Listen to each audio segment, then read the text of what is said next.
What is the Endgame Collapse?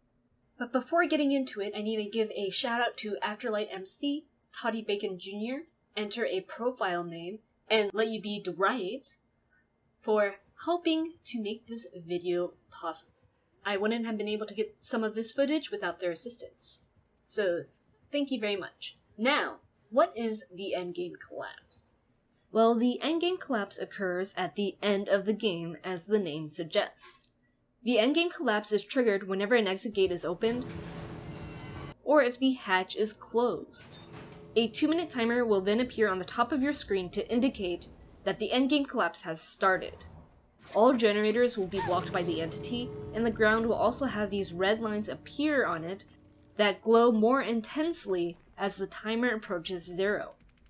You will also hear this distinct sound effect that only plays during the Endgame Collapse, informing players that death is approaching.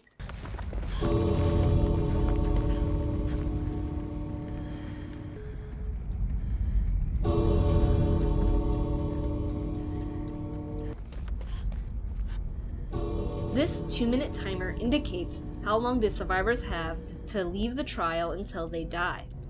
Any survivors still in the match, no matter where they are, will be instantly killed by the entity when the timer hits 0. During the Endgame Collapse, if any survivor is put into the dying state or onto the hook, the timer will slow down by 50% and turn gray. So the longest the timer can be is 4 minutes.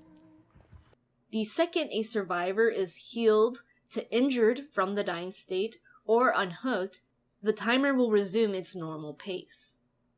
What does this mean for you? Well, for killers, the Endgame Collapse is their friend, since it will kill survivors. As killer, if you keep in mind the timer as you play the game, you can prevent survivors from leaving just long enough so that they die to the entity. There is one perk you can use with the Endgame Collapse, and that is Blood Warden, which is one of Freddy's unique perks. It says as soon as an exit gate is opened, Blood Warden is activated. The auras of any survivors located within exit areas are revealed to you.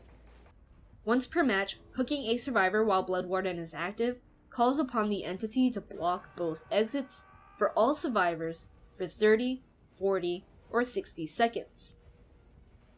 If you use this perk correctly, by hooking a survivor at the perfect time, you can prevent survivors from leaving the trial, and they will all die to the Endgame Collapse.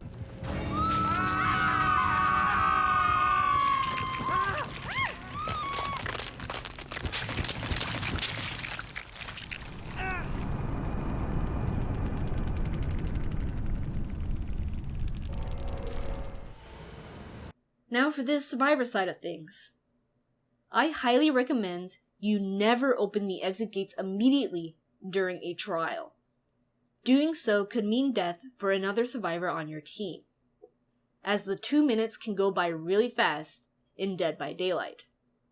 Instead, just 99% the progress on the gate. Do it to both gates if you can. This allows your team to open the gate when they need to escape. For example, if someone gets hooked right at the end of the game, you do not want to open the gate while they are on the hook, because there's no guarantee that when you unhook that survivor, they'll be able to get to the exit gate fast enough and escape. There are other situations where just starting that timer too early can put other survivors in a really bad position and get them killed to the entity, not necessarily killed by the killer.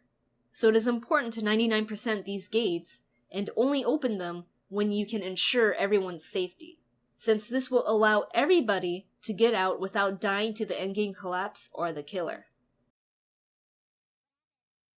Keep in mind that the killer can also open the gate to counter survivors not opening the gate, but most of the time if the killer is opening an exit gate, then everybody in the trial can escape for free. There is one survivor perk that activates once an exit gate is open, and that is No One Left Behind. It is a general perk all survivors can get, and says once at least one exit gate is opened, you gain the following effects: 50, 75, or 100% more blood points for healing and unhooking survivors, 30, 40, or 50% bonus action speed when healing and unhooking other survivors. The auras of all other survivors are revealed to you. Now, you may have one question in your mind about why does the endgame collapse even exist? Well, let me give you some Dead by Daylight history. In the days before the endgame collapse ever existed, survivors would stay in the trial indefinitely, and there was nothing the killer could do to force those survivors to leave. Survivors just had to stay somewhere on the map, and as long as they moved and didn't get crows, it would be impossible for the killer to find them, unless the killer had a tracking perk such as Whispers. So this resulted in a lot of bad gameplay because overconfident survivors could stay in the game as long as they wanted and basically hold the killer hostage in their own game because they failed to kill the survivors. As you can imagine, it was not a very fun time for any killer who got bullied in this way. So in order to force survivors to leave the game and stop them from holding the killer hostage, they created the endgame collapse. This also brought the new feature of the hatch spawning whenever one survivor was left alive, whereas before the hatch would only spawn if a specific number of generators were completed. Because the same kind of thing would happen. If one survivor was left at 5 or 4 generators, and the hatch didn't spawn, then that survivor could just be immersed in the game, and the killer would be unable to find them. So there you have it, that's why the endgame collapse exists, because survivors had to bully killers. Anyways, that is how the endgame collapse works. If you have any questions about the endgame collapse or Dead by Daylight, then comment below and I will help you out. Make sure to leave a like if this video did help you out, and share it with others who could benefit from this information.